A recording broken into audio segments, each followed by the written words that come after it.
Talking to myself again, but it's the only way you're ever gonna learn. You look back and it's all in the past. I'm dwelling on that. Good morning and welcome to NUFC Matters, and joined again by Ben Jacobs. Good morning, Ben. Good morning, back again by unpopular demand.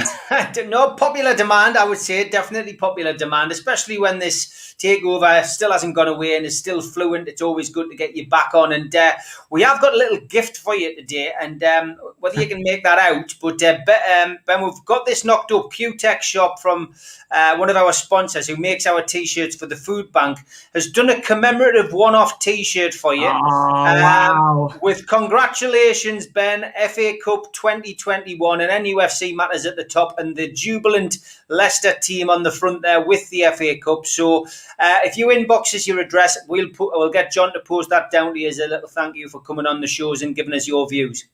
Absolutely fantastic. That's phenomenal. And another example of how amazing the Newcastle United fan base is. What a day that was for me personally as well. I mean, I used to go to Wembley Stadium as a young kid with my parents and my sister wearing tight Leicester shorts and the old white top with the Walker's crisps. And we'd often lose in a playoff semi-final. Of course, we did kind of yo-yo up and down during that period, but we'd put the Fox in the middle of an old Peugeot car. We'd go up the M1. We'd be tooting the horns to other Leicester City fans. So to sort of sit there and watch us do it at Wembley, I mean, it was mind-blowing. And of course, today we might go on and qualify for the Champions League. We unfortunately don't have our fate in our own hands, but winning the FA Cup, just so special. And I tell you something, I'll wear that T-shirt with pride. I hope it's an extra small though, because I know you often refer to me as Stephen Merchant, but he's tall and I'm probably at best 5'8". So an extra small T-shirt, please, if possible.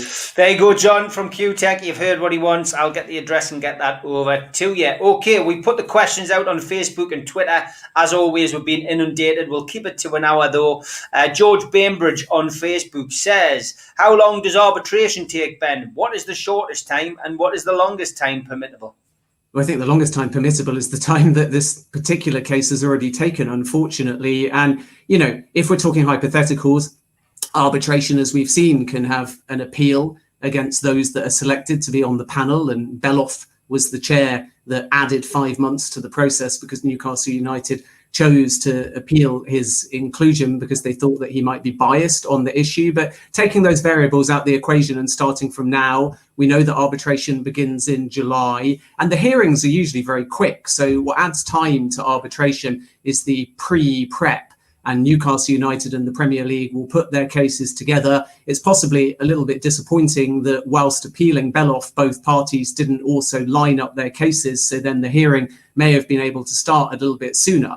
But once the hearing starts, it can be anything from a day hearing to probably a week maximum. And even during the COVID-19 pandemic, they won't have to physically all be in the same place. So it could well take place via Zoom or a similar platform. So you're looking at maybe a day to 7 days, depending on the complexity, and then the panel go away and deliberate. And that's the part that's up in the air. So in a best case scenario, it can be relatively quick to get to what's called the award, or in layman's terms, the decision. But in a worst case scenario, it can take several weeks. So if in hypothetical best case scenario, we start in July, it's a 1 day hearing, it's a simple case, which unfortunately I don't think it will be, then we might have an award. And we may not know about that award, remember, because the whole process is confidential, but we might have an award before the new Premier League season starts. If in a worst case scenario, it's a several week process, and then there is some grounds, very specific grounds, but some grounds to even potentially appeal against the decision by either party. Usually if the law is deemed to have been misinterpreted, then we still could have a scenario where this runs on and on and on into the early part of the season. So best case, off season, worst case, still potentially the end of the year. Practical and probable reality is likely to be somewhere in between those two timeframes. Yeah, Gary Douglas just wants to know why the Premier League has been given more time on the case. It's a good question, and I think part of it is because of the complexity and potential overlap between the anti-competition lawsuit and arbitration. And also, it's just a reality of the legal process that the Premier League are entitled to ask for more time to put their case together, whether because they're hoping to gain evidence from Newcastle United. We, of course, know already from some of the paperwork that's been made public that one bit of key information that the Premier League believed to be integral to their response was denied to the Premier League, so that will remain confidential. But I think that this is just the legal reality. It's not necessarily that specific to this case, that the Premier League have had this landed on them, and they're going to ask for as much time as possible to try and put their case together. And I think the other key thing to emphasize is that even though the two cases are theoretically separate, there is some material overlap. So what the Premier League will want in reality is to try and drag on the anti-competition prep before the disclosure comes out, to hopefully get into arbitration if they possibly can without too many questions and damage. Otherwise, there's a scenario where if Mike Ashley and Newcastle United pull out a silver bullet before arbitration starts, then does that affect the thinking of the panel, even though the panel in theory and in legal terms can only rule on separation? But if they find that the Premier League are deemed to have been influenced by outside parties or are deemed to have not played this by the book, then how does that impact their interpretation when they rule on separation? So clearly from the Premier League's point of view, they'd much rather have arbitration first, win arbitration quickly, and then find that the disclosure comes out in relation to the anti-competition law case, because then it's probable that PIF will have already walked away. Okay, Gary Thwaite says, why is it that other clubs can be bought with debt leveraged against the club or bought by other Middle East owners, Sheffield United, Man City, etc., but they suddenly bring in more stringent rules for us at the drop of a hat? The so-called top six must have had a say. It's a feeling of paranoia amongst our fan base, really, on this, I think. And I get it. And I think that the European Super League has shown that the Big Six are prepared to work together in order to try and gain some sort of power. In that case, it was obviously power away from the Premier League. But by the same token, it's important to note that Newcastle United fans will feel aggrieved and feel victimised in many ways. Yet the owners and directors test, and it was previously called the fit and proper test, is constantly evolving. And it's an unfortunate and ugly byproduct within how football is moving, that every time a new owner at a new club comes in and a problem emerges, the test does have to evolve a little bit. So if we get to a scenario now where the current test in its current shape was implemented for previous takeovers, some of them may have had more scrutiny, including potentially Manchester City. So when you look at history, you also have to accept the fact that unfortunately the test was different. And if we plan for the future, it's probably also fair to say that after the Newcastle United takeover saga, whatever happens, the test will change again, and it will either change because Newcastle United win and it's proven that these kind of tests have to be independently done and the regulation has to come from outside of the Premier League, or if Newcastle United lose and the Premier League feel they were justified all along, then they'll still probably tighten up their tests to make sure that this scenario doesn't happen again. But there's certainly question marks over other clubs. And unfortunately, no test is the same. And you can't argue legally using comparisons. So we don't know who some of Crystal Palace's shareholders are. There's question marks over Wolves. You could say, would Manchester City, when they pitch that takeover now, have immediately passed, or would the Premier League have had the same concerns? But again, as I've said many times on this show, there's all of that. And then there's the secondary argument, which is, why are the Premier League actually so determined to fight this tooth and nail? And part of the answer relates to the separation argument, and they feel that they are selling Newcastle United not just to PIF but to a group that is influenced and controlled by the Saudi Arabian government. They then feel that Saudi Arabian government were culpable in stealing their rights, so they feel that the group trying to muscle into both Newcastle United and the Premier League brand are ultimately the same people that stole their rights, and therefore going forward, even if you forget about the piracy, what might they do next? And then when you look at MBS talking to Boris Johnson and Lord Lister about trying to resolve all the problems behind the takeover. That doesn't help the narrative. So naturally, Newcastle fans will be shouting now and saying, well, but there was just as much outside influence from beIN Sports and other people. And yes, that may be correct from the outside in, but it's also clear that MBS had a voice from the outside in as well. So if you're happy for him to shout and scream and try and push it through, then anyone else, as long as it's from the outside in, is fully entitled to do exactly the same thing. So I think the Premier League ultimately with this aren't just looking at, well, we've let other debt-ridden clubs in and we've let other questionable owners in. Let's not forget Thaksin Shinawatra as well at Manchester City, who the Premier League effectively had to force out. Let's not forget Roman Abramovich at Chelsea, who can't set foot in the United Kingdom. There's lots of arguments for existing ownership groups to be under scrutiny and forced out of the Premier League as well. But in this specific case, it's complicated because the test is only relating to Newcastle's circumstances. You can't push it through just because another club already got in, because that might be in the Premier League's eyes 2 mistakes together, as opposed to saying we maybe made 1 mistake, and privately, who knows, the Premier League may be saying that, but then you can't just repeat it because you're being consistent with your mistakes. You have to look at Newcastle United's takeover based on what the rules now say and based on whether it's right for Newcastle United and right for the Premier League. And if it is, it should go through. And if it isn't, it shouldn't go through. And if it is right to go through and the Premier League is still stopping it from going through, then of course they have a very, very big problem. Yeah, of course they do. And it's just a situation that's going to drag on, which is Ben's already alluded to. You know, if it goes into the pre-season, it's going to be an absolute nightmare again for Newcastle. Standing still, probably with the same owner, probably with the same manager. Something we've discussed on this show many, many times over the last couple of weeks. Okay, we'll take a couple of questions from the live chat as well, trying to be as fair to everybody who put things in on Twitter and on Facebook. Sutty says, Ben, do you think the Big Six, Masters, Hoffman, Keys and Ben have tried to veto the Newcastle takeover and have been in correspondence with one another like the evidence seems to show?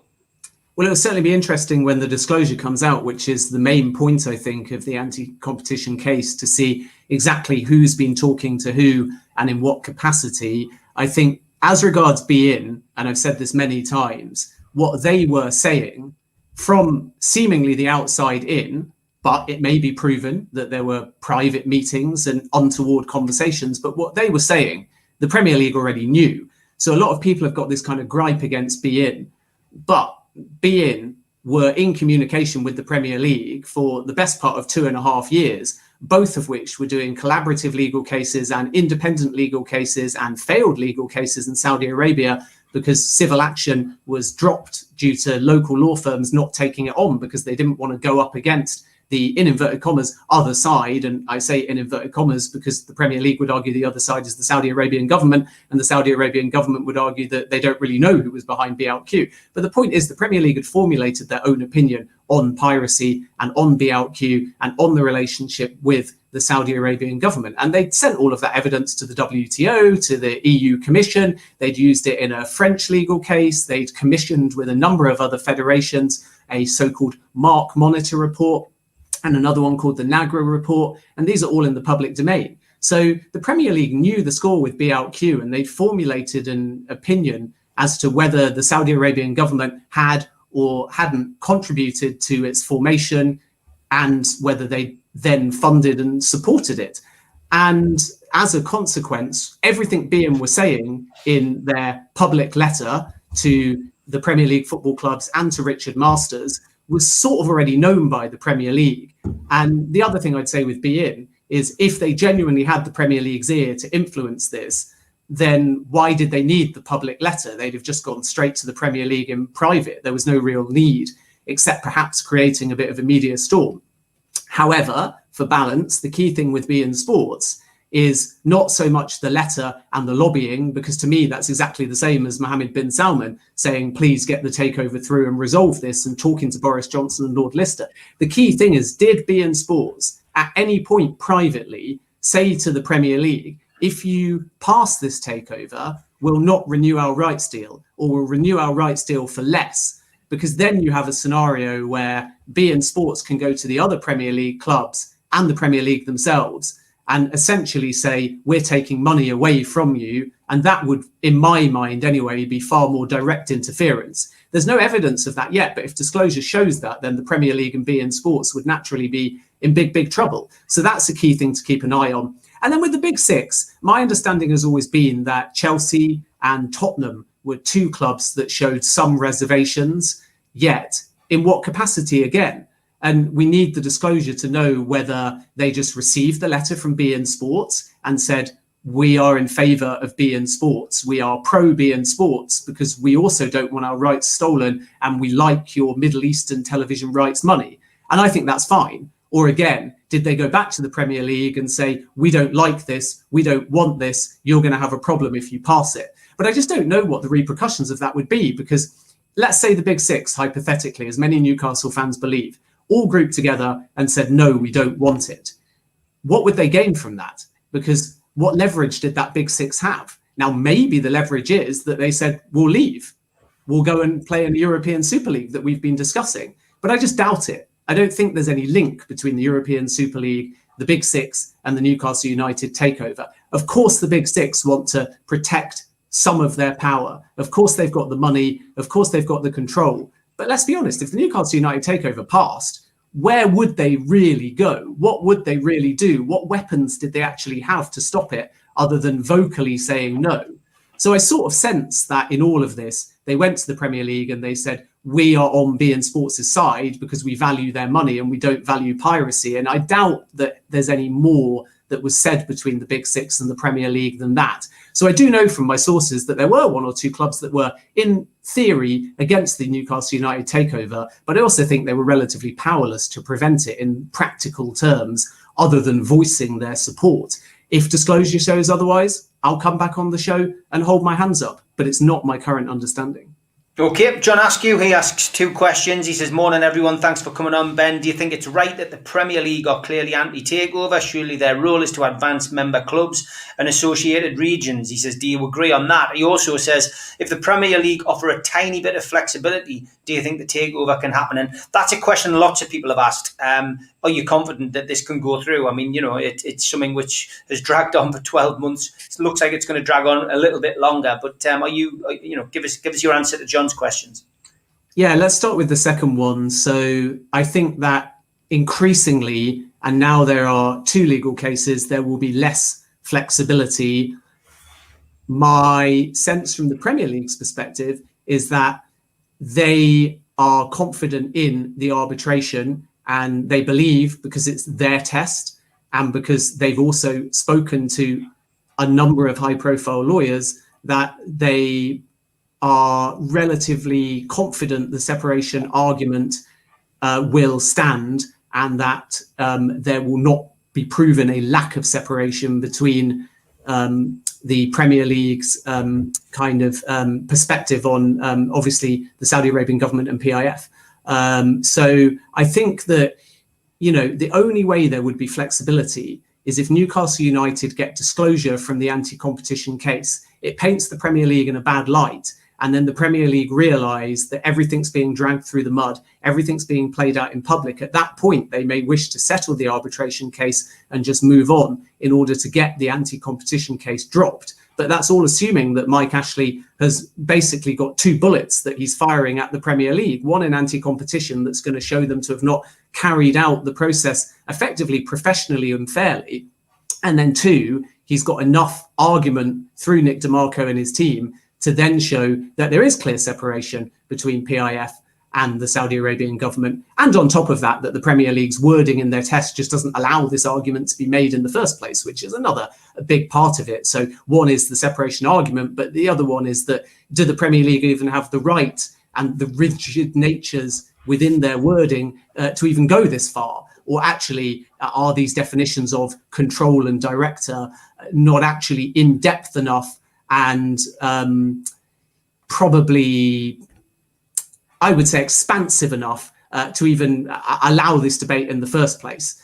Is the test really just designed to be a box-ticking exercise, and therefore do PIF's paperwork and letters and arguments just allow them under normal circumstances to have the takeover approved? So there's a lot of different arguments here, but I think that, you know, coming back to flexibility, the Premier League, I think, want the anti-competition case to go away before there's any public disclosure, and would only be flexible in terms of a settlement or just dropping their perspective if the disclosure paints them in such a bad light before the arbitration starts that they just won't want to fight arbitration anymore. They'll just want to make it go away and move on. And then from Newcastle United's perspective, I don't know where the flexibility comes from. I think PIF would have flexibility because they just want a takeover, but Mike Ashley, I think, has got no flexibility whatsoever now. I think that he just wants to make sure that everybody knows that this takeover hasn't been approved, and he wants everyone to know that that's not his fault, and he wants to pass on the kind of vilified, caricatured stereotype that has dogged him and been on his shoulders to someone else, i.e. the Premier League or i.e. beIN Sports. And go out a bit of a hero in some senses for fighting for a takeover that's going to improve Newcastle United Football Club and it's going to improve the community. So I don't think there's too much flexibility now on Newcastle's part, but I think Newcastle's hope will be that if enough goes into the public domain before arbitration starts, the Premier League might budge or the Premier League might want to settle. But I do understand the Premier League are very confident in their case. And then just briefly, the first part of the question, with the anti-Newcastle bias on the Premier League that a lot of fans perceive, I don't see it. I see the Premier League as first and foremost trying to protect their own brand. And if they believe that the people buying Newcastle United Football Club have got links to stealing a part of their brand, then I can still understand that position. So again, the anti-competition case is key here, because if the disclosure shows the Premier League to be unnecessarily and unfairly against the Newcastle United takeover, the whole narrative and perspective will change. And then suddenly a lot of Newcastle fans will be sending me humble pies to eat in the post, along with that T-shirt of Leicester in the FA Cup. So that's really, really key. What's going to come out in June? How is it going to define the narrative of the takeover? And we don't know at the moment, other than the Premier League still remain confident, as I understand it, in their case and in the anti-competition lawsuit. So we're at a very simple scenario now. Has Mike Ashley got 2 bullets to fire at the Premier League, or is he using the anti-competition lawsuit to try and find one silver bullet that he doesn't currently have? And that's the debate. And those are the 2 different scenarios. And Newcastle United have got this one bit of evidence the Premier League want to see. So it's really quite intriguing now, because is that one bit of confidential evidence that the Premier League couldn't get their hands on going to spark a snowball effect and prove Mike Ashley to have 2 very strong cases?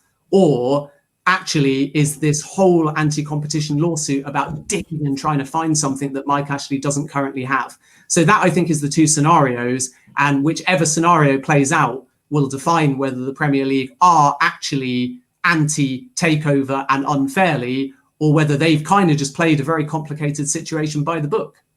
2 governmental questions. One from Ian. He says, does Ben have proof of MBS talking to Boris, I guess, about the Newcastle takeover? And Mark Cooper says, do you think with the Prime Minister coming out that the Premier League is being run by a cartel have any influence on the takeover? To the latter, no, not really. I mean, we know that the Premier League has to evolve its rules and regulations, and a lot of ex-players have grouped together to try and get an independent body to oversee that process. And I do think that the Premier League will have aspects, not to the same scandal-ridden levels, but aspects of FIFA's old school approach, in the sense that everything does appear to be done behind closed doors, behind closed books. It may be done by the book, but it still doesn't have that independent scrutiny. It still doesn't have that inclusivity. It still doesn't have that accountability during certain processes. And we're not just talking about the owners and directors test. We're talking about everything. It's a bit of a closed book. And what we need to see is more openness, so we can be sure that the league that we all love, with the teams that we all support, isn't heading in the wrong direction and isn't ultimately going against what football should stand for, which is decisions that benefit football clubs and benefit fans. But I don't think that will have a direct influence on this specific takeover, because this specific takeover has very specific circumstances to it. And then as regards MBS, yes, I've done digging. And yes, like a number of other journalists, I have had sources provide information and show things that clearly do reveal a dialogue between at least the office of MBS rather than necessarily him directly, and the office of the Prime Minister. And to some extent, the government have already revealed that. And it may be that in the anti-competition suit, there's freedom of information requests. Some of them could be redacted, but certain information may come to light on this. But it certainly appears that the Prime Minister had landed on him effectively a simple question from the Saudi government, which was, why has this not gone through? And let's make sure it does go through. What's still speculation is whether that request was leveraged against other things, like if this doesn't go through, it's going to be bad for the relations between the British government and the Saudi Arabian government. I know that's been speculated on in the press, but I've certainly seen no evidence that suggests a sort of backhanded threat on those lines. All I know is that the office of MBS and the office of the Prime Minister, through Lord Lister, who's since stood down for reportedly other reasons, those two offices did communicate on both the messaging of the Newcastle United takeover when things were turning sour, but also as to whether the government could help in any way to try and resolve it. As we know, the government say they couldn't help and they left it to the Premier League to make a decision. And again, only paperwork and conversations that may come to light through the anti-competition suit could change that perspective and narrative. It wouldn't surprise me if a lot of them don't get shared and end up redacted, but I think Newcastle United will be adamant that they want to see all of that paperwork. They want to see all of those conversations, even potentially the conversations that they think were sparked by people trying to get the takeover through, because they'll want to know what the government response is. They'll want to know whether Boris Johnson then went and spoke to Richard Masters and the Premier League. So a lot of things we'd like to see. And it's going to be very interesting to see what is shared and what isn't shared and what does become public and what ends up redacted. And until we get that perspective, it's kind of hard to answer the second part of that question in any great detail. Yeah, the lobbying letter that was sent by BN Sports certainly was an eye-opener, I think, for a lot of people. And a lot of our fans are more confident, I think, after what's come out, especially with having Keith Patterson from NCSL on our show on Friday nights these days, giving us a little bit of an insight and certainly laying things out in layman's terms from his perspective as being quite an eye-opener for people. And I think people understand it more. And I think, disclosures are key as well for us and something the Premier League will probably want to avoid, I think. A lot of people, again, I've seen the points in the chat, people saying that Ben's a Premier League man, etc. Look, Ben's trying to give the opposite side on occasions, and I think it's only right that you have both sides of the story when you're trying to work this whole takeover thing out. And Ben's just reporting. Ben doesn't work for the Premier League at the end of the day. He's working for he's working very hard for himself. He's up at St Johnstone, the cup final, watching St Johnstone win yesterday. So from my perspective, keep it clean in the chat with regards to Ben. I think it's great to have him on and have a different insight, because if you start living in an echo chamber, that's all you hear. For me, you need to hear both sides of the story. And there are people in our fan base, although I do believe it's a minority, who don't want this takeover to go through. And I think it's we've got to be fully representative of the fan base when we do these things. When do you think disclosure will come out, says Leslie? I'll come on to that in a minute. Just to respond to that, I think it's really important to just add briefly that a journalist is not trying to be positive or negative, or they shouldn't be anyway if they're doing their job. A journalist is trying to talk to sources on all sides and either relay information, whether on or off record, or when you get a variety of competing narratives and sources, you're trying to balance those opinions and interpret them. And of course, for a year, I've been called a Qatari stooge, and it's no secret that I was a senior journalist at BN Sports. So that does give me a lot of good contacts there. But what a lot of people also don't know is I spent 7 years in the UAE going back and forth also to Saudi Arabia. And I worked on a number of PIF-sponsored events. I spoke regularly to Yasser Al-Rumian, who is also the chair of the Saudi Golf Federation. So I try and gain a perspective from within Saudi Arabia, from within the Middle East. I obviously investigated BLQ for a couple of years as well. So I've been out to Saudi Arabia regularly to try and get that perspective. And I get it that the Newcastle fans will feel that anybody that shouts down a takeover that a number of them want to happen feels a bit aggrieved. Yet, let's be honest, if it was all positive, we wouldn't be having this conversation. If it was all positive, it wouldn't have taken well over a year. If it was all positive, we wouldn't keep having the twists and turns. And if you actually go back, when I was told, like every other journalist, that the deal was imminent, I reported it. I was probably one of the first then to learn it wasn't imminent, and that was kind of why I got hammered to begin with.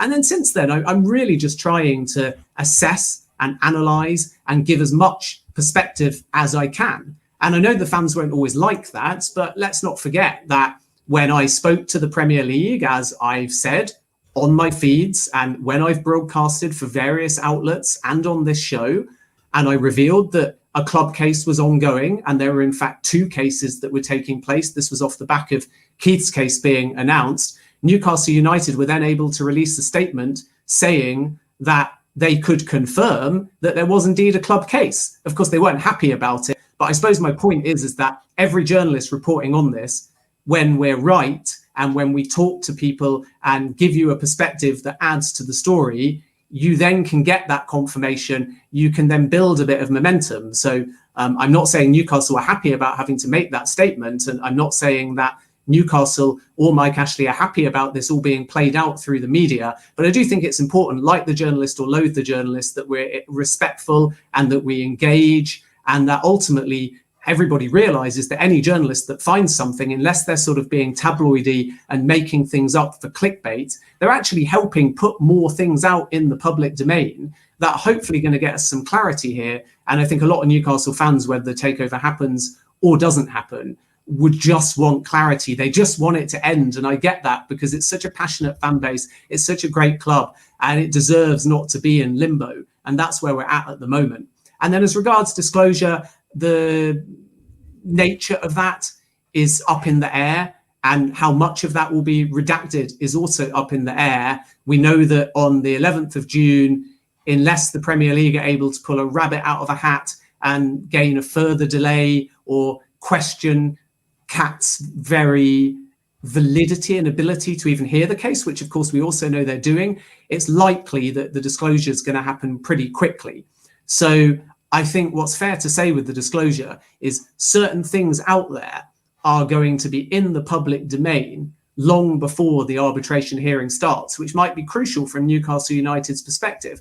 And I think the other thing just to say on disclosure is that it's not just about what Newcastle will learn, which in the long term is going to be beneficial to the club. It's also about what Newcastle United have currently that they want to put out there that they can't at the moment, but they will be able to once the case starts. So I think it's sort of a twofold tactic in that respect, again, with a view to potentially playing into arbitration and what the panel are discussing and thinking. So they are 2 separate cases. To reiterate again, arbitration can only decide whether PIF is or is not separate from the Saudi Arabian government. But if first Newcastle United or the Premier League reveal a document that shows, let's say, the Premier League dragged their feet, the Premier League forced out the consortium rather than them withdrawing on their own volition, then there's a fair chance the panel are going to be looking at things very, very differently. Or the Premier League will just be like, we really don't want arbitration to play out now because too much information has come out. So the disclosure is really, really important. But as I've already said, the nature of the disclosure and how quickly it happens is up in a race against the arbitration hearing, because the arbitration hearing is so quick, like probably a week at maximum, that if the Premier League can get that out the way and win that first before any damning information that they have to provide is in that public domain, then right at the start, I'll repeat what I said, PIF may have already left the table. So a lot depends on how confident Newcastle also are in their own disclosure, because it's that they'll also want to put out there. So you have to look at this from the disclosure point of view as a twofold approach. Approach number 1, Newcastle just want to put their own silver bullets out there if they have them. And then 2, what can they find by digging around that will also add to their narrative? And that's the bit that may take a bit more time. Yeah, lots of people asking whether I can get Keith and Ben on together, possibly with Liam. Look, there's no question. I think all the guys will be up for that. They all enjoyed talking about the takeover. It's intriguing. It's certainly a one-off. This in terms of how long it's taken and the web that's been woven. So I think that would be a great show. I'm sure Keith would be up for it. I'm sure Ben would be, and maybe even Liam Kennedy as well. Let's talk to the guys about that and see if we can get it off. Guy just says, ask him to honestly answer this. If PIF were trying to buy one of the established Rich Six, would any of this rigmarole happen? I mean, it's paranoia on Newcastle fans' behalf, but if this was Tottenham, for example, or Manchester United, would this have been ongoing, do you think? I think so, as long as the circumstance was the same and as long as there was the piracy backdrop. I think the Premier League would still have exactly the same position, which is we're selling to people that we believe to be connected to the Saudi Arabian government. And that's not just the only bugbear. So you have that. And then I think a lot of people think, well, as a consequence, if that's the case, they simply can't buy a football club. But there are scenarios where they could buy a football club in the Premier League, but it's the extension of that. It's once you connect PIF to the Saudi Arabian government, and because the Premier League have already connected piracy to the Saudi Arabian government, it's that secondary argument that they just don't want to sell to a ownership group led by Saudi Arabia, connected to the Saudi Arabian government, linked to Mohammed bin Salman, with the media minister on the PIF board, because they think that that group were behind actively encouraging a theft of their rights. So that is one of the big things. And one of the interesting things going forwards with both cases is just whether the Premier League have the right to kind of keep making those if and but connections. So why do the Premier League want to connect PIF to the Saudi Arabian government? It is because then they can connect the Saudi Arabian government to BLQ. But is that too far from the very mechanism of how a takeover should work? Can they make that if and but extension to get to the point where they're not only resolving BLQ and pushing away the Saudi Arabian government from their brands, which they obviously think is potentially damaging to the wider Premier League? Can they do all of that? Or do they just have to look at PIF and ultimately the other two consortium members and the UK-based business group, which also adds a layer of separation? So you've got the holding company, then you've got PIF, then if you make that argument, you've got the Saudi Arabian government. There's still a lot of different steps. So a lot of this debate is also going to be whether you can keep making these leaps of if I connect one to the other and then another to another and then another to piracy, which still ultimately is being disputed by the WTO on an appeal. And one of the reasons why that's still lingering might be until this is all resolved. So it's quite complicated, but I can definitely understand the Premier League's perspective. And then when you look at it in terms of if Manchester United came in, if Chelsea came in, if Tottenham came in, would they just push it through? I'm not sure they would, because they'd be in exactly the same position. And I don't think the Premier League are looking to reject this solely because it's Newcastle United. So I empathise with the Newcastle fan that says a Big Six club doesn't want a threat.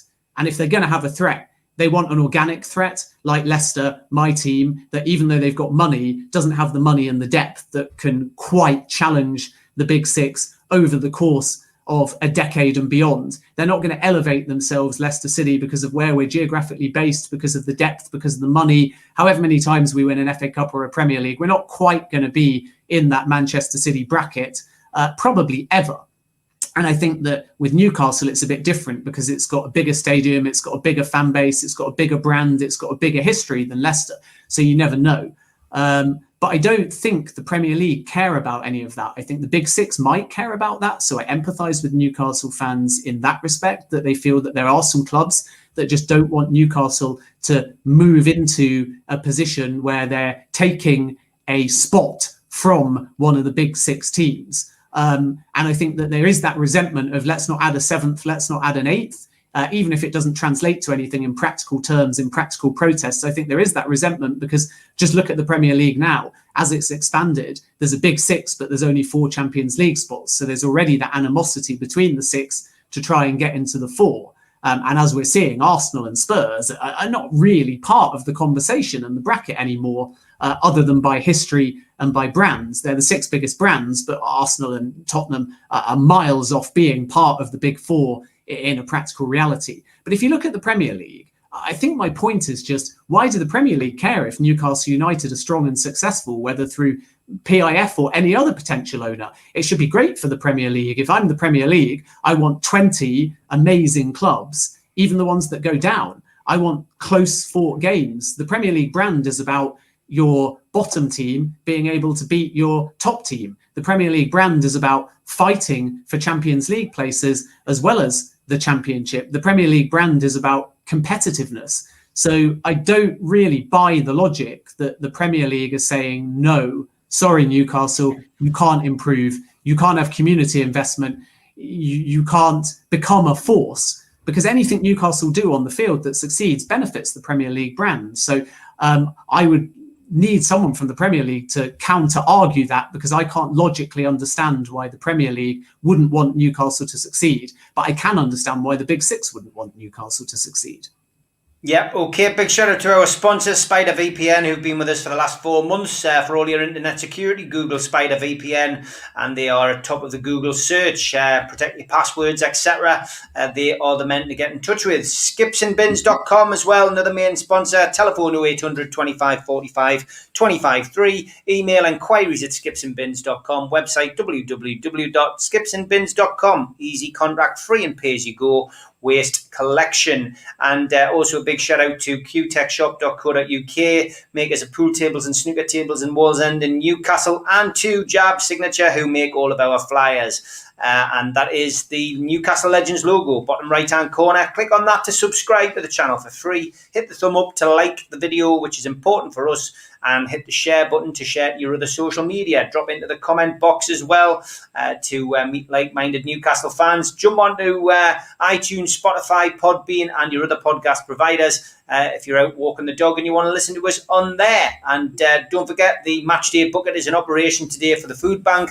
NUFC fans, foodbank.co.uk. Please just drop whatever you can into that bucket and you enter into a prize draw. Now, it's the 5th of August. This is going to be drawn for that wonderful watch. Win an opportunity by just making a donation to the food bank today. I will be on at 3:30 with the rest of the team with Matchday Live, looking at our final game of the season against Fulham at Craven Cottage. Coverage starts at 3:30 from our perspective. Match kicks off, of course, at 4 o'clock. And plenty of action coming up this week. We will be doing 7 shows this week, so all your usual favourites will be on. Looking ahead and looking back, of course, looking back at the season, talking about their favourite moments, favourite players, favourite goals, etc. And we'll also be looking ahead to what the summer brings with potential signings, etc. So plenty coming up over the next 7 days. And I just want to take this opportunity to say our thoughts are with Lisa Shaw's family. Rest in peace, Lisa Shaw. Somebody who I did a little bit of work with at BBC Radio Newcastle. One of the top presenters there, it's got to be said. She passed away after a short illness. Tragic to hear. Just a tragic waste of life. So our thoughts with her family. Lisa Shaw, she'll be a big, big miss to Radio Newcastle. So our thoughts with her family and everybody at Radio Newcastle. 20 minutes to go. I am going to try and get through a few of these Twitter questions. And I know Ben will, I'm sure, as the day passes, probably get to a few as well, just on Twitter itself. But we will take Hail the King's question. He says, what evidence would the Premier League accept from PIF that they were separate from MBS? And also, are there any high-profile legal cases Bird and Bird have been successful in winning? So the Premier League probably won't take any evidence other than bow now to the arbitration panel. It's as simple as that. So there's clearly been an impasse. PIF have presented all of their evidence and the Premier League have countered that. So I don't think there's anything more that can be done in terms of new evidence, unless there was a restructuring of the deal itself, which I don't believe will be a possibility. So, you know, if you find a way of rebidding with a slightly different structure, that might have been a compromise under more amicable circumstances. But if you put things forwards as is, which is the only thing that the buying side are considering, then it's simply one for the arbitrators. So PIF's evidence is their letter from the Saudi Royal Court. The Premier League ultimately say, well, that's just Mohammed bin Salman asking for a letter from his own court. And therefore, they won't factor that in as a piece of credible evidence outside of Saudi Arabia. And their argument about the practical reality rather than the legal classification remains. So I don't think it's worth thinking about this in terms of could the Premier League accept a bit of evidence. I think it's just worth thinking about this in terms of the Premier League, much like Newcastle United, will accept the decision of the arbitration panel. And then Bird and Bird are obviously one of the Premier League's main legal firms. So they've won a variety of cases. Some of them are confidential, some of them are not. But I believe that they've been involved before in Premier League cases regarding IP theft, and they've won those. I believe that they were also involved in some player welfare cases. The individual players were redacted, but they've represented the Premier League when ex-players have come up against them and questioned the league's role in protecting their welfare. Maybe they got injured early. That was definitely one of the scenarios that I was reading, and the Premier League were deemed as not doing enough to help them rehabilitate. I think that was a PFA case against the Premier League, which Bird and Bird also won as well. So there's been a couple of cases like that. Obviously, much like Nick DeMarco and Newcastle's legal team, they're obviously all very good lawyers. I mean, money is not really an issue for either side in hiring the best lawyers and the most specialist lawyers. So, this isn't a legal battle for want of, a better analogy between like a Barcelona and an Accrington Stanley. These are two even sides. This is Newcastle United against Leicester. And, the Premier League might think that they're Leicester and are going to beat Newcastle United at the King Power Stadium, and then Newcastle United might end up stuffing them 4-2. But similarly, it might be like the season before where Newcastle United think they've got a great chance of beating Leicester and Leicester put 5 past them. So that's the sort of balance, I think, in terms of legal terms. It's two very, very good sets of lawyers. You've set us up there. Accrington Stanley, who are they? You've got to say exactly, Ben. See, it's not rehearsed this show. Yeah, but it required a Scouse accent, like exactly. Very good, very good. John Brown says, Ben, is there any way now that apparently the 14 clubs that aren't involved in the breakaway have the power? He says, could take a vote on whether we get a takeover or not. I don't think so, because it would be very ironic if, having alleged outside influence from 6 Premier League clubs, the vote got put to 14 Premier League clubs, which would ultimately be also an outside influence. So I don't think that will be a factor. I also think that the 14 other clubs and the Big Six won't want to be drawn on this anymore. They'll keep a very, very safe distance and just let this play out through the legal process. Dublin Toon says, Ben, if the Premier League feels so confident about winning the legal cases, why do you think they're trying to delay them? He says, last week they put requests in for both the arbitration and the Ashley case to be delayed. He says, I think they're running scared. I think we kind of answered this at the beginning, didn't we? The Premier League are entitled to ask for a delay, and it's not necessarily running scared as tactics. And part of those tactics, you may argue, is because they're scared and just need more time. And I accept that position, by the way. So that is one theory. And if you flip the theory for balance, the other theory is the Premier League are just very confident in arbitration. And as a consequence, they would rather that runs its course without too much or anything getting out there in the public domain first. So those are the two ultimate and very polarized extremes. So either, yes, you're right, the Premier League are buying time. They don't know how to respond. They don't want all this coming out in the public domain. The last thing they want is things out in the public domain before arbitration starts, because even though they're on separate points, there is some material overlap. And as a consequence, they're delaying and delaying and delaying because they don't know what the best tactic is.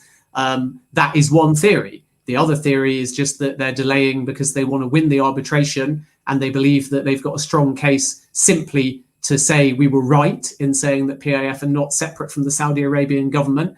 And then there's no pathway for the takeover. And then they hope that Mike Ashley and Newcastle United and PIF all just back off. And that's that. And if they can do all of that before too much or anything on the anti-competition case comes out there, that's their preference, because then they don't have to deal with bad PR. They don't have to deal with subplots. They don't have to change their approach. So I suspect that is why they would rather delay the anti-competition and get the arbitration out the way first. But as I've already outlined, there is the scenario of, for want of a better phrase, as you've put it, running scared. And that is a very valid theory as well. And until we see the disclosure information, we won't really know which one it is. Yep, I'm getting wrong now. Somebody said we didn't put the B up. So there you go, skipsandbins.com. Sir Bobby, there he is, christened on the Three Amigos shows a couple of weeks ago by your good selves in the chat. So thanks for that little timely reminder. David Clark says that, he says, hello, Steve, can you ask Ben if he understands he could be brought into the anti-corruption competition case? He says some of his posts over the past year indicate orchestrated collusion and he could be involved. Do you think he could be involved, Ben?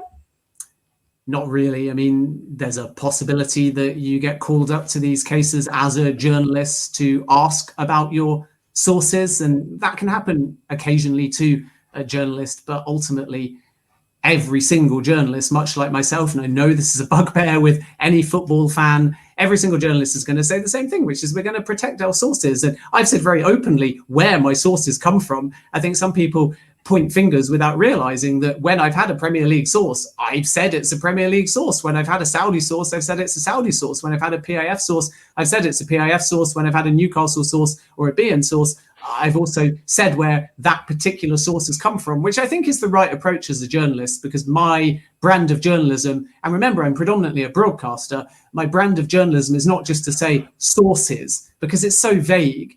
And I think that when you are telling someone a story, it's very important that you say where that source has come from. But when you then get called in a hypothetical to a court case, I'm not going to say my specific source was this person, because that's not how journalism works. And the law is defined in a way that doesn't force a journalist to give up your source in that kind of context. And you have to, as a journalist, balance telling the story and protecting the source, or sources multiple. And, you know, a lot of people that I've spoken to and have revealed information over the last year have come from the buying side, have come from the consortium side, have at times come from the Newcastle United side as well. And fans, I think, want me to say my Premier League source is this, but nobody's ever asked me to say who my Saudi source is or who my Newcastle United source is. And you'll be the same, Steve, and Liam will be the same. And the excellent local press that have pushed for a number of stories to kind of move this along over recent weeks and months. Again, you'll never see them say my specific source is X. So if, and I think it's a very slim chance, if I was ever pulled in, I would obviously cooperate. I would answer any questions that were put to me. But there's been no sort of collusion at my end. There's been no kind of stooge style messaging at my end. There's been nobody paying me or nudging me to put out a particular message. There's been nobody offering me anything that is untoward. I've simply digged around as a journalist. I've found information as a consequence. Leaks are a part of journalism. If you get given something, you're fully entitled to verify it and then use it. And that's a journalist doing their job. And was I asked that question, I would pretty much give the same answer I've given to you to anyone else in legal remits that asked it. So I don't really think, I've not really looked into it in any great detail. I don't think I would necessarily be a likely person to be asked any questions in this context. But if they start going to journalists, and I was included, I would answer the questions as openly and as honestly as I possibly could, because I'm not looking for this takeover either not to happen or to happen. I'm just doing my job as a journalist. But at no point would I reveal my source, because you won't find a journalist on the planet that does that. Yeah, Michael Byrne says, how do you feel about losing 4-2 to Newcastle? I knew I'd get some difficult questions, but this is probably the hardest one of the lot. I mean, it was such a big game for Leicester to win, as we've now seen in the context of today. And had we got anything from that game, we'd be in a position where we were heading into a home match with Spurs to qualify for the Champions League. So now, in hindsight, that loss could derail our season. But it was also such a big win for Newcastle United. And yet, we're actually in a strange scenario, aren't we, with Newcastle, where win today, and they'll end up finishing closer to a European spot than the relegation zone, which is absolutely astonishing. And I get that fans don't like the limbo. A lot don't like Steve Bruce. They don't like the style. They don't like the manner in which things have happened. They haven't liked the stress where, you know, the loss to Brighton made you look nailed on to go down.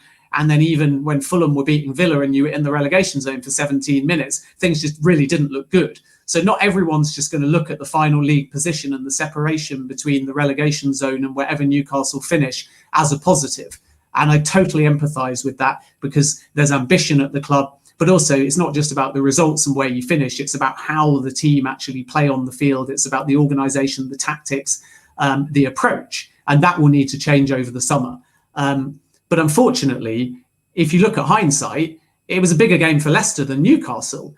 And Newcastle were kind of already safe and played with a lot of freedom and were absolutely superb. And that performance was probably one of their best of the season. And all credit to Newcastle. They were the better side on the day. They were clinical. They were hungry. They were balanced as a team. They were playing with a smile on their face. and Leicester were the complete opposite. So no complaints about the result, and delighted to see Newcastle play that way, because if that's what they could produce consistently, playing without fear, playing with a smile, playing with passion, playing with a game plan, and a lot of that might be to do with the fact that they were basically safe coming into that game, not mathematically, but as good as. And it was superb. It was a pleasure to watch. And I think I made a comment that it reminded me a bit about Kevin Keegan's time at the club. And I said the same after the defeat to Manchester City. And fans sort of responded and said, yeah, but like they didn't have the possession and they didn't have the positivity and they didn't have the shots on goal. Fine. It was a bit of a flippant comment on my end, but delighted to see Newcastle play in that manner and win a game to kind of give the fans something to really celebrate, not just the safety, but how they actually executed the game plan. So that was great, but it thoroughly sucked as a Leicester fan, because that's probably going to be the difference now between us qualifying for the Champions League and not qualifying for the Champions League. So thanks for that, Newcastle. Sorry, mate. Last couple of questions. Andy James says, can you ask Ben, why are the Premier League not asking Amazon UK to stop IPTV piracy, but with the Saudis, it's a game changer? It's just different kinds of piracy. And first of all, the Premier League are working with Amazon and various other pirate networks, or those that can stop pirate networks. So these conversations don't get reported always, but I think the Premier League shut down something like 25,000 feeds in the last football season, and one assumes that that number grows from season to season to season. And a bit like the VAR war room, they've got a piracy war room, much like every other federation, and they are constantly taking down individual feeds.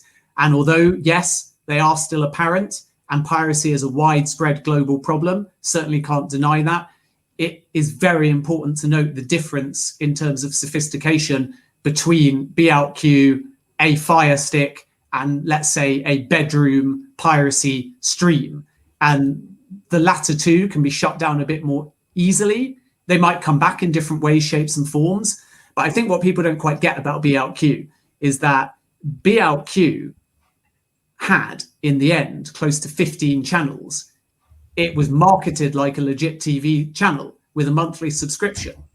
It had a branded box. It had pre-match, halftime and post-match studios. It had a call center in Saudi Arabia. It was on a government-backed satellite network. So the sophistication level was so extreme, and their ability to freely steal rights, not just from the Premier League, but from all kinds of places, was frankly astonishing. So it set a worrying precedent, because with any other piracy stream, you want to shut it down, but it's not going across our whole country in 4K with talent, and it's not commercializing in the same way. So of course, they're all bad, they're all piracy. You're absolutely right that everybody can do more to stop piracy, not just the Premier League, but the football clubs through education, and fans themselves just by not ripping off streams and realizing that if they watch the appropriate streams, the money will eventually filter back to your football club. So I'm not going to hold my hands up and just say it's only BOutQ. But what I would say is that BOutQ was more than just a pirate stream. BOutQ was a sophisticated pirate network like we've never seen before. And that is why there's so much of a gripe about it. And that's why the Premier League are so intent, I believe anyway, in ensuring that if they are to greenlight this takeover, they're not greenlighting it to the same people that were behind it. Okay, last question goes to Zubair Khan. Question for Ben, is there a chance that a settlement can be made and an agreement reached between all parties before arbitration starts in July, which is the sole reason why the Premier League have asked for an extension? Yes and no. I mean, I almost wouldn't call it a settlement now. I think that you have a scenario where the legal processes, both cases that is, don't run their due course. And I think that will be because Newcastle United have got 2 silver bullets. So fans will be quite glad to hear that. So let's say you start with the anti-competition case first on the 11th of July. And in very basic terms, that case is about the Premier League's conduct. Did they bow to outside influence? Did they engage in anti-competitive practices? Did they conduct the test correctly? Did they keep the confidential information to the only people that should have seen it? And so on. And if it turns out that the manner in which the Premier League have both carried out the process and arguably delayed the process, if that has in itself forced the consortium out, and if that has in itself reduced the price of the football club, and as a result Mike Ashley is making less, then all these things are going to paint the Premier League in a very bad light. And then it may be, instead of arbitration being settled, the Premier League just want to find a way to make this all go away. And the only way I think the Premier League can make this all go away is by greenlighting the takeover. So is that a settlement, or is that kind of Newcastle United just winning and then arbitration not happening because the Premier League say, okay, fine. And, you know, maybe there'll be some PR about it. Maybe it will be more like that's the actual scenario that happens, but then how we learn about it and how it's billed is much more of a collaborative agreement between the two.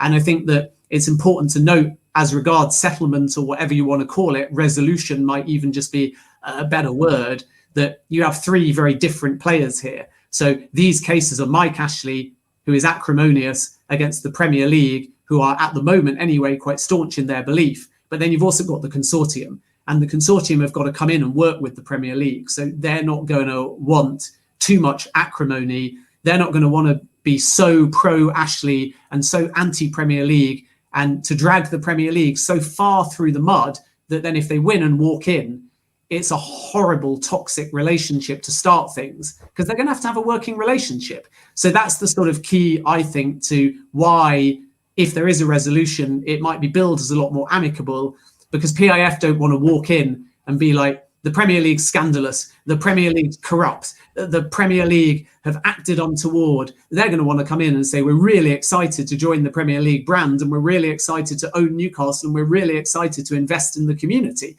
So I think that PIF in particular will be adamant that whatever happens, the PR messaging has to move from acrimonious to a bit more amicable. So there is a possibility of, for want of a better word, a settlement or a resolution that doesn't see both legal cases running their due course. And then I think that there's also a possibility of the flip side, which is if Mike Ashley doesn't actually have those two silver bullets, if he's using disclosure to find a silver bullet, if he doesn't get one, and then he doesn't win arbitration, then I think that he'll move away from the anti-competition case very, very quickly. And the final thing that I should say is one thing we don't know yet, which is also really interesting to consider, is what's the relationship currently between the consortium and Mike Ashley? Because we know that when this looked like a deal was imminent, Mike Ashley tried to get a bit more money and bumped the price up to around the 350 million mark. So now we've had a pandemic, and Newcastle United were valued in a recent survey at £190 million, not the 300 or so that's the agreed price. So now if PIF get the pathway, then is there an eventuality where they want to buy the club for less? And if they buy the club for less, is that why Mike Ashley will pursue the anti-competition case beyond disclosure to a full resolution, even if it takes him 2 years? Because what if we just find that there's a pathway, the club's sold, he agrees to drop the price, but then he wants his damages and compensation from the anti-competition case because he feels like the price shouldn't have dropped and wouldn't have dropped if the Premier League had sorted this a lot quicker. So there's a lot of different narratives, but I think people should always think about this in terms of three parties, not two parties. There's Mike Ashley, who doesn't care about his relationship with the Premier League, up against the Premier League, and then there's PIF, who are in the mix if a takeover happens, who do care about their relationship with the Premier League. And then there's still that relationship between PIF and Mike Ashley, which is also very complex. So it's not quite as simple as just everyone is behind Mike Ashley against the Premier League. There's lots of subplots, in my opinion, as well. Okay, yeah, Mike Ashley's not short of a few quid. He's actually gone up. He made more money during the pandemic, by the looks of it, and in the rich list this week. But yeah, interesting stuff. Sully will give you the last question. He says, Ben, do you want to swap Vardy for Joe Linton? You can have Vardy, actually, just not Iheanacho at the moment, because Vardy's in a bit of a goal drought. And I'll take Willock, and we'll give you back Perez, if that's all right. Who, by the way, I think would be a great signing. Re-signing for Newcastle, because he's not really getting much game time at Leicester. But Vardy, I've got all the sentiment for, much like, you know, the Albrightons and the Wes Morgans. But I think next season you'll see his game time limited a bit. So bizarrely, which is, I know, an odd thing to say as a Leicester fan, if you want Vardy, you can have Vardy. But I'm definitely taking Willock or Wilson in return. You'll have to speak to Arsenal about Willock. So that sounds like we've got a decent deal there. Where can people find your work, Ben? They can see me in a variety of places at the moment. Obviously, the BLQ stuff and the written stuff I did tends to be in the Blizzard. I also write for Tifo Football, who are part of The Athletic. I focus a lot on investigative stuff. So you'll see me undercover or investigating stuff for a month or two, and then it'll be out there. But yeah, The Athletic / Tifo or the Blizzard are often my written stuff. Yahoo Sports as well is another one. And then on the broadcast side, Al Jazeera, A News, CBS Sports in America as well are three of the big ones. So keep an eye on the broadcast stuff for some of the more regular stuff that I do as well. And if you're on Twitter, give Ben a follow on Twitter. As always, great to have you on. We'll try and get a get-together with you. Maybe it's Keith, me and Liam.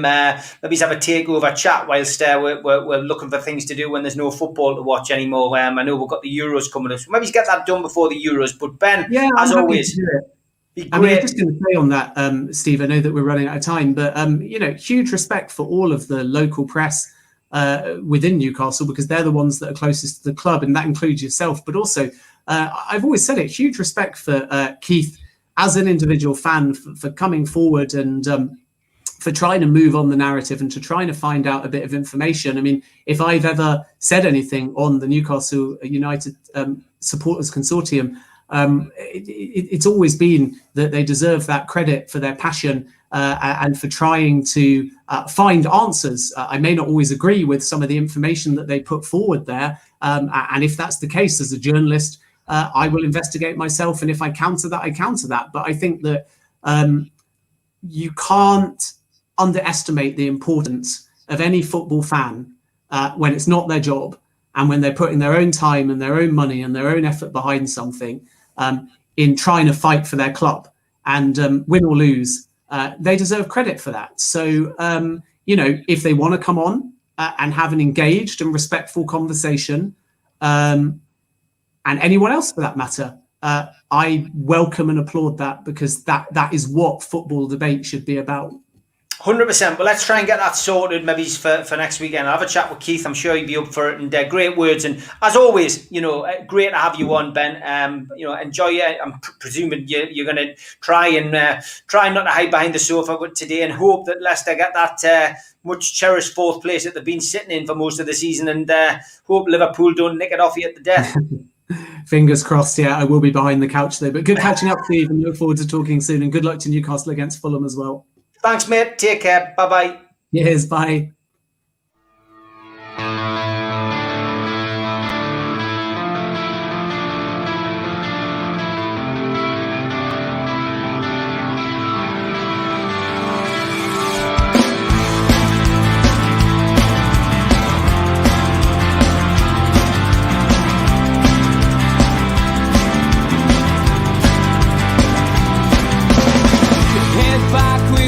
Attack. It feels like I've been talking to myself again, but it's the only way you're ever gonna learn. You look back and it's all in the